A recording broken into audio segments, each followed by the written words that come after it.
খালাম্মা খালাম্মা তোমার গান শুনে কুত্তায় হাসবো। এবারে চুপ থাক, তোর কইছি দেখে তোর হাসতে হইব। দেখছেন খালাম্মা, আমি মিথ্যা কথা কই না, আপনার গান শুনে কুত্তায় হাসতেছে। আপনারা যেন কি পাইছেন, কিছুদিন পর পর আপনারা আসবেন আর আমাদেরকে গান উপহার দিবেন। এতদিন হিরো আলমের যন্ত্রণায় আমরা বাঁচি না, এখন আপনার যন্ত্রণা আমরা বাঁচতাম না। ফেসবুকে ঢুকলেই আপনার গান, কি গান গান, আপনাদের গলা তো নয় যেমন ধর্মতলা। হিরো আলমের গলা বা একটু মোটামুটি চলে, কিন্তু আপনার গলা এমন চিয়ামুখা গলা কই থেকে আইছে? আপনি তো ভালোই বড় বড় কথা কন, মামুনরে নিয়ে যখন ভিডিও বানান কি জোরে জোরে কথা কন। খালাম্মা, দোষ আপনাদের না, দোষ হলো আমাদের। আমরা নিজের টাকায় এমবি ভরে আপনাদের এই ফালতু ফালতু ভিডিও দেখি। আমরা যদি ভিডিওগুলো না দেখতাম তাহলে আপনারা ভাইরাল হইতেন না।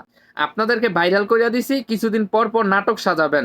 আপনার ছেলে নাকি স্বামী লাগে মামুন, ওরে নিয়ে আপনি মানে দুদিন পর পর কি যে নাটক সাজান।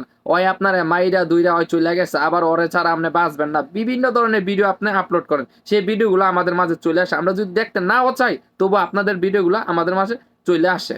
খালাম্মা, একটা কথা বলি, আপনি আমার মার বয়সী, সেই জন্য কথাটা বলতেছি।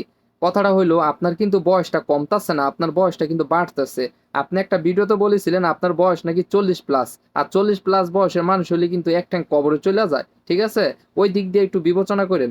আপনি কিন্তু প্রতিনিয়ত চাইতেছেন আপনি জোয়ান হওয়ার জন্য। বাংলায় একটা প্রবাদ আছে, কয়লা দিলে কখনো ময়লা যায় না। আর আপনি নিজেরে যতই মেকআপ করেন না কেন, আপনি বয়স্ক মহিলা বয়স্কই থাকবেন, কখনো কচি মাইয়া হইতে পারবেন না। खत्म। Bye bye, tata, goodbye, गया।